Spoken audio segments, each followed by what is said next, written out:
প্রতি বছরের মতোই এবারও ঈদ উল ফিতরে প্রেক্ষাগৃহে মুক্তি পেয়েছে বাংলাদেশের ঢালিউড সুপারস্টার শাকিব খানের নতুন সিনেমা। ঈদের দিন থেকেই প্রেক্ষাগৃহে দর্শকদের ভিড় ছিল চোখে পড়ার মতো। সব মিলিয়ে সিঙ্গেল স্ক্রিন ও মাল্টিপ্লেক্স সহ সারা দেশে 120 হলে একযোগে বরবাদ মুক্তি পেয়েছে। তবুও মাল্টিপ্লেক্সগুলোতে অগ্রিম টিকিট বুক করেও সিনেমা দেখতে সমস্যা হচ্ছে চাহিদার কারণে। ফলে দর্শকদের কথা মাথায় রেখে একের পর এক শো বাড়ানো হচ্ছে বরবাদের। প্রেক্ষাগৃহের এমন চাপের কারণেই মুক্তির প্রথম দুদিনেই বরবাদ সিনেমার আয় সম্পর্কে জানার আগ্রহ তৈরি হয়েছে ভক্তদের। সিঙ্গেল স্ক্রিনে আয়ের হিসাবটা সঠিকভাবে জানা না গেলেও মাল্টিপ্লেক্সে ছবির দুদিনে কত টাকা আয় করেছে তা জানা গেছে। দেশের জনপ্রিয় অভিনেত্রী ও পরিচালক সার্টিফিকেশন বোর্ডের সদস্য কাজী নওশাবা আহমেদ সম্প্রতি একটি ফটোকার্ড শেয়ার করেছে। সেখানে দেখা গেছে বরবাদ ছবির দুদিনের গ্রস আয়ের চিত্র। ছবিটি দুদিনে মোট 72,61,000 টাকা আয় করেছে।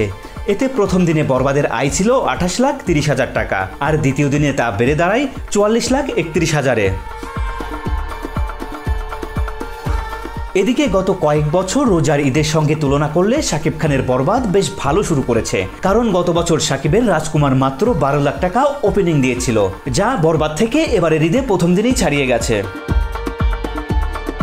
সুব্রত বিশ্বাস, আমার টিভি।